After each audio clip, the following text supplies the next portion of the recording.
un podcast de Cooperativa. Este es el podcast de Lo que queda del día, una presentación de cooperativapodcast.cl, otra forma de escuchar.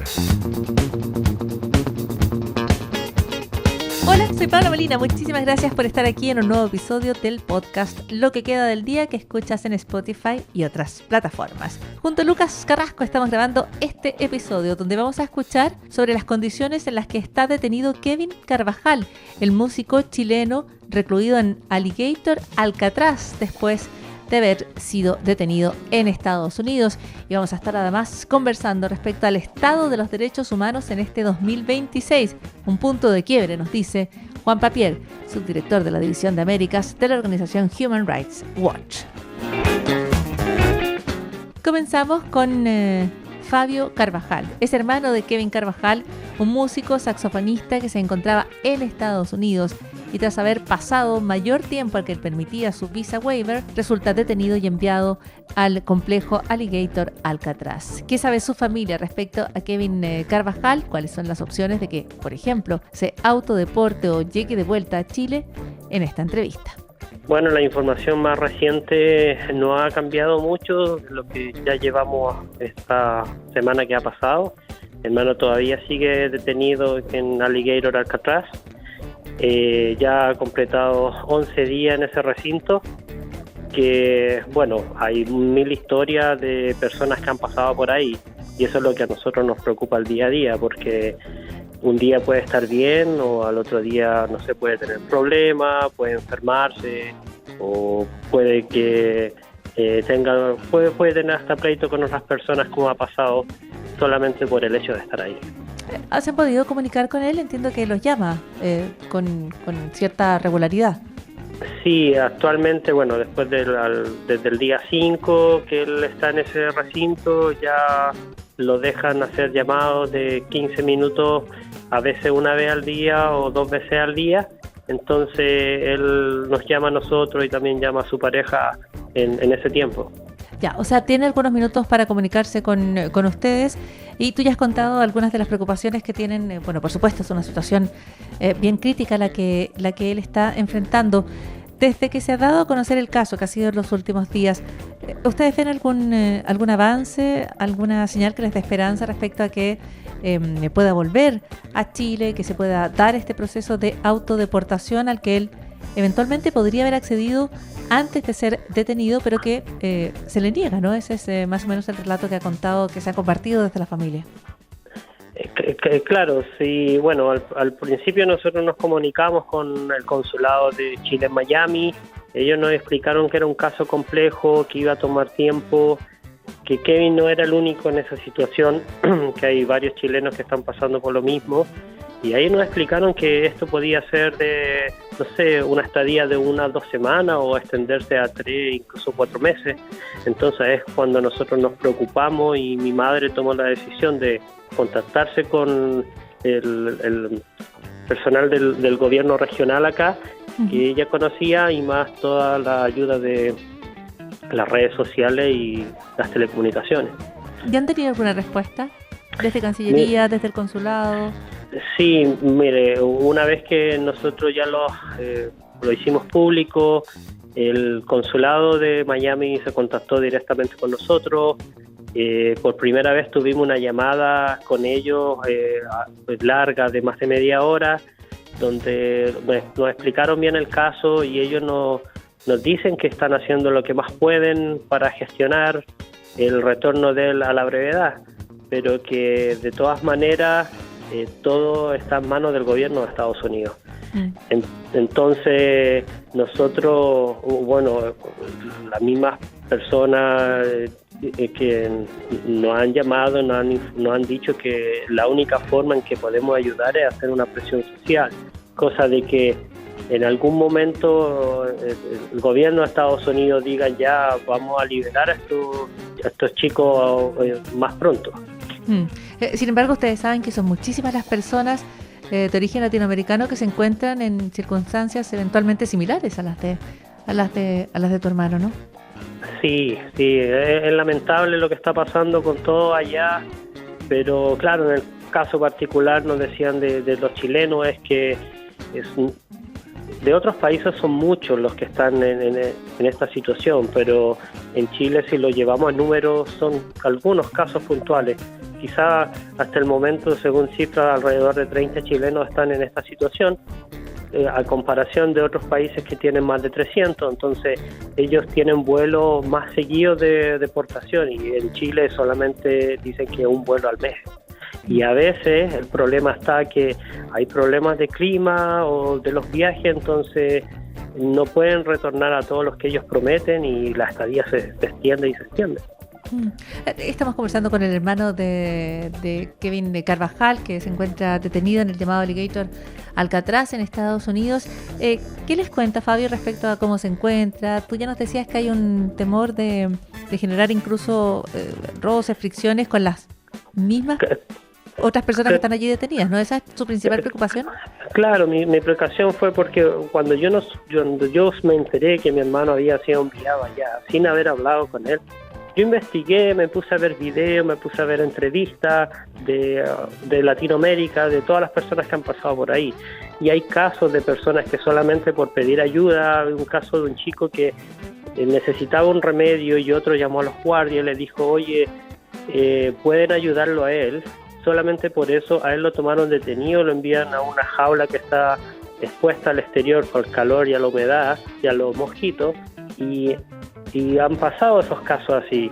A veces los baños se inundan, no pueden tener un aseo a diario, aseos cada muchos días. Entonces cuando yo me enteré de todo eso y investigué, a mí me entró una preocupación, a mi familia, a todo, de por cómo vamos a tener yo voy a tener a mi hermano, mis padres dicen a su hijo en un lugar que, claro, se puede contagiar alguna enfermedad o pasarle algo más allá. No, naturalmente no es una situación feliz aquella en la que se encuentra, pero eso es, tú dices, parte de lo que tú has investigado. ¿Qué es lo que ha podido contarte efectivamente Kevin Carvajal respecto a las condiciones en las que está detenido? ¿Cuál es su experiencia directa? La primera vez que él me dijo, que nos dijo con una palabra, nos dijo, esto no es grato donde estoy, pero al menos me dice, está tranquilo. O en el momento en que estoy, él dice que, claro, le dan sus 3 comidas al día, partiendo en la mañana a las 5:30, después a las 12, un almuerzo y una cena alrededor de las 7. Dice que no es mucha la cantidad de comida, entonces él prefiere dormir para esperar el siguiente día y poder recibir el desayuno nuevamente. Dice que tiene que empezar a hacer amistades, conversar, porque hay varias personas que están en su misma situación, y a acostumbrarse a la rutina, porque tiene que pasar el día. Dicen, camino para allá, para acá, me devuelvo, trato de conversar. Al menos nos pasaron cartas esta vez y nos tratamos de entretener, pero el día a día, hay días que nos llama y se ve con mucho ánimo, otros días se llama y se está enojado, y pasa por muchos cambios de humor. Eso es lo que él está viviendo. Ustedes muy preocupados como familia. Fabio, ¿existían advertencias de parte de las autoridades chilenas respecto a no permanecer por mayor tiempo a los 3 meses con la visa waiver, ¿no es cierto? Y ustedes, así como buena parte de la opinión pública, probablemente tenían información, y también tu hermano, respecto a las políticas migratorias, el endurecimiento de las medidas migratorias en Estados Unidos. ¿Nunca tuvo temor, Kevin, de que esto ocurriera? ¿Nunca ustedes anticiparon como familia que esto era un riesgo al que se estaba exponiendo? Bueno, yo en lo personal, como hermano, sí, yo tuve temor, porque yo también soy migrante. Yo vivo en Australia, entonces yo me entero de lo que pasa también en Estados Unidos por las noticias, y cuando Kevin me comenta que su estadía se estaba extendiendo, yo me preocupé desde un principio y dije, no creo que sea el momento para que mi hermano se quede allá. Pero conversando con él antes de que todo esto ocurriera, me dijo, no, Fabio, yo estoy haciendo todo bien, yo tengo asesoría legal, no creo que me vaya a perjudicar, porque a mí los abogados migratorios me dicen que yo no debería tener ningún problema. Entonces él es joven, su preocupación es otra, crear lazos en sus redes musicales que él tiene como artista, entonces para él no le tomó el peso realmente. Y claro, y fortuitamente le pasó y claro, pues era algo que a mí me preocupaba, pero quizá él no le tomó el peso. Fabio, hay distintas versiones respecto a si él fue mal asesorado en términos de solicitar un asilo político o si efectivamente estaba pidiendo asilo político. ¿Cuál era la situación en esos términos? Sí, según lo que claro, él bueno, al principio él siempre ha hecho las cosas bien, es una persona súper honesta. Él fue como las otras veces anteriores que había ido, él fue en regla solamente por sus 3 meses y volver. Un viaje de vacaciones y aprovechar de atender algunas clases de jazz, que siempre lo hacía, tener algunos encuentros con otros músicos, porque allá es el fuerte para él de este estilo de música. Pero claro, cuando como ya hay una red de amistad, a él lo asesoraron y él, claro, una persona joven que tiene, él siguió y confió y quiso seguir adelante de ese proceso. Claro, es cuando a él le insinúan de que quizá aplicara esa visa era una manera de que pudiera estar un tiempo más. Pero claro, por todo en el gobierno actual que están, esto, claro, no solamente él se vio perjudicado. Cualquier persona que tenga cualquier tipo de visa que no sea residente está en situación de peligro actualmente en Estados Unidos. Estás escuchando el podcast de Lo que queda del día, una presentación de cooperativapodcast.cl. Y hablamos del estado de los derechos humanos en este 2026, pero también de un orden internacional en un punto de quiebre. Así nos dijo Juan Papier, subdirector de la División de Américas de Human Rights Watch. Pablo, estamos en un punto de quiebre. Durante las últimas décadas, países como Rusia y China han atentado contra el sistema internacional, contra los consensos básicos de derechos humanos. Y hoy la gran novedad, la triste novedad, es que Estados Unidos, desde que asumió la presidencia Donald Trump, está en un ataque frontal contra el sistema universal de derechos humanos. El gobierno Trump ha sancionado a la Corte Penal Internacional, ha desfinanciado severamente a Naciones Unidas, al punto que el secretario general Guterres dice que la situación financiera de las Naciones Unidas puede llegar a ser catastrófica, y ha atacado los pilares fundamentales de la democracia americana. Todo esto poniendo en riesgo los consensos básicos de derechos humanos que surgieron luego de la Segunda Guerra Mundial y que son esenciales para garantizar las libertades de los ciudadanos en todo el mundo. Pero, Juan Papier, ¿puede una sola persona, durante el marco relativamente agotado de una presidencia, haber generado todos estos efectos? Se lo pregunto porque se apunta puntualmente a Donald Trump. Tienen que haber existido grietas o debilidades en el propio sistema como para que una sola persona pueda determinar un cambio tan importante como el que está describiendo, ¿no? Un punto de quiebre. Así es, lamentablemente hoy el país más importante del mundo en términos económicos y militares sigue una agenda más parecida a la que veníamos viendo en China o Rusia, atacando el sistema de Naciones Unidas, atacando a la Corte Penal Internacional, promoviendo en algunos casos a gobiernos autoritarios, como ocurre en nuestra región con el gobierno de Nayib Bukele en El Salvador, por ejemplo, facilitando la impunidad por atrocidades como las que ocurren en Sudán, en Gaza o en Ucrania.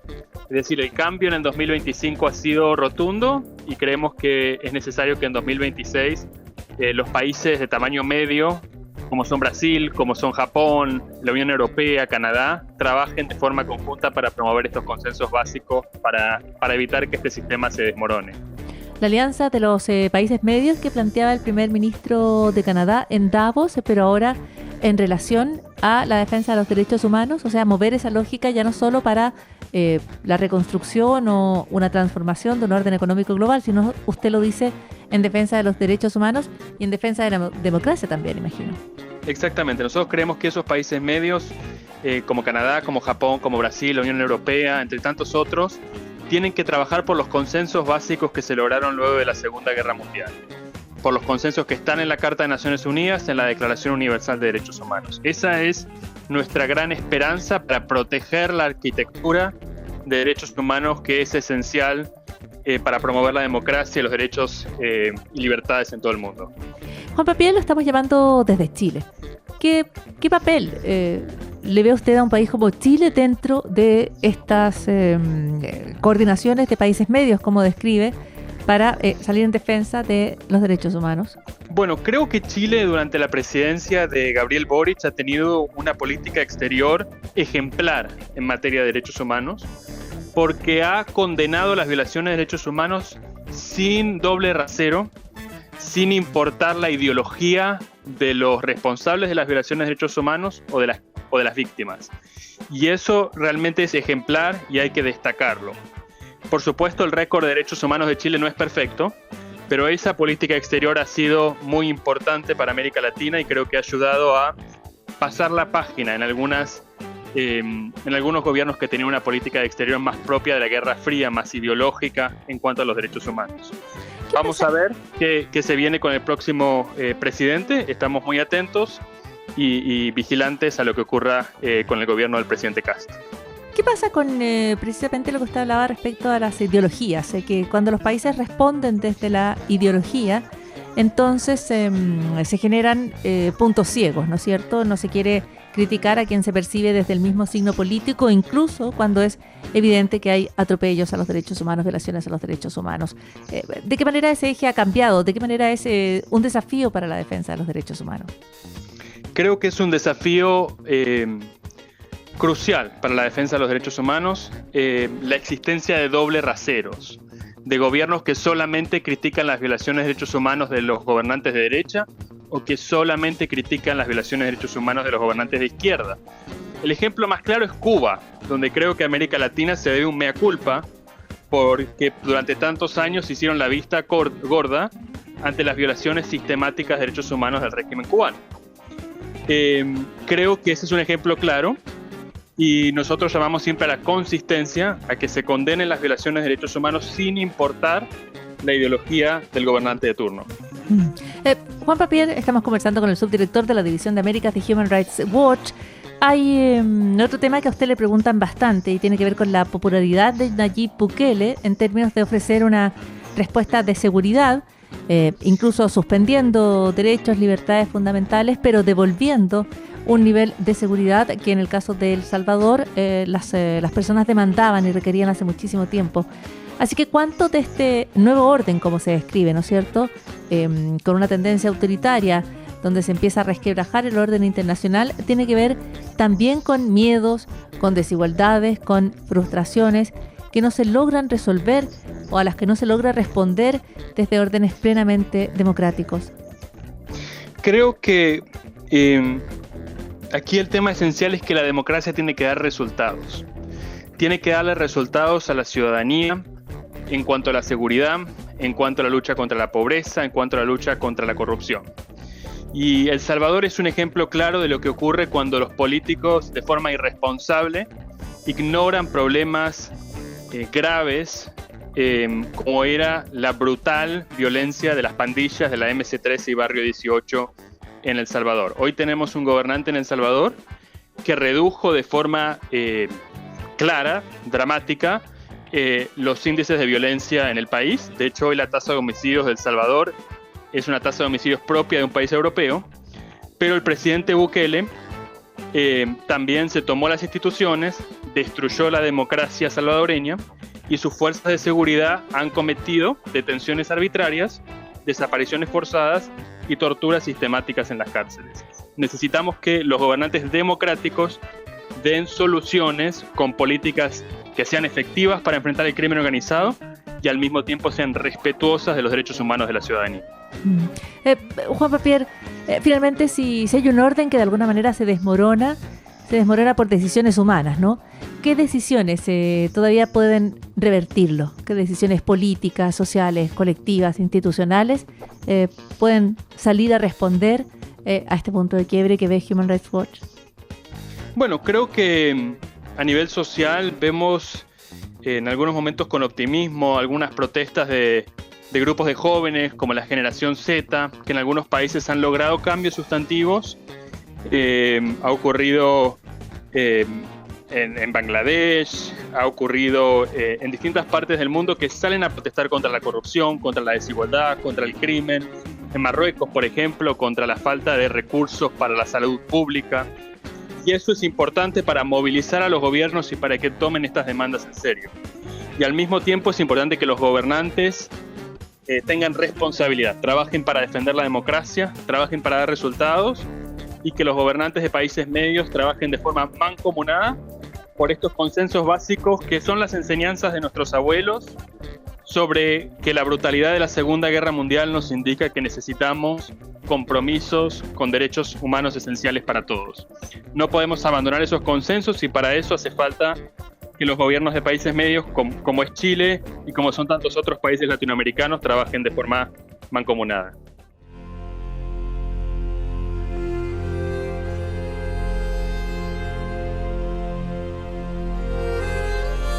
Seguimos en lo que queda del día y miramos al cielo, como hace mucho tiempo se miraba al cielo, como hacían en Grecia, ¿no? Los astrónomos griegos observaban el cielo a simple vista para tratar de entender el cosmos.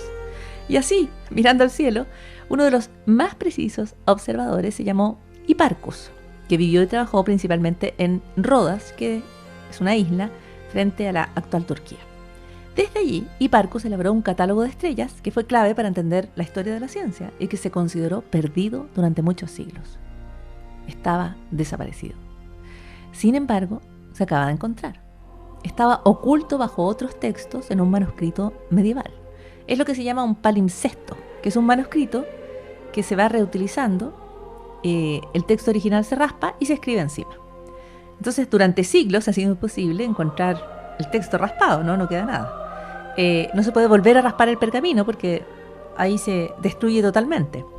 Porque el texto antiguo no está debajo, sino que lo que queda está impregnado químicamente en el material. O sea, hay una huella de aquello que se escribió originalmente, porque después lo rasparon y escribieron encima, y luego lo rasparon y escribieron encima y así.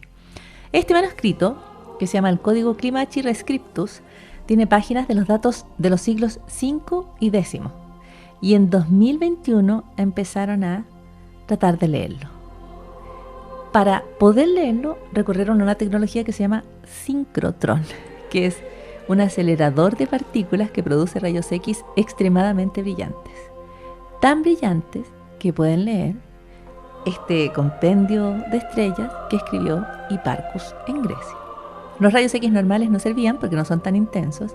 En cambio, estos rayos del sincrotrón pudieron detectar estas diferencias mínimas en la composición química y pudieron leer el manuscrito. Y se espera que este sea el registro más completo de las observaciones de Hipparcus. Y todo esto además abre la posibilidad de que otros manuscritos antiguos, que el mundo consideraba perdidos para siempre, se puedan volver a leer. Y esto también es parte de lo que queda del día. Aquí termina el podcast de Lo que queda del día. Lo escuchas en vivo de lunes a viernes desde las 4 de la tarde en Radio Cooperativa. Y todos los días en cooperativapodcast.cl.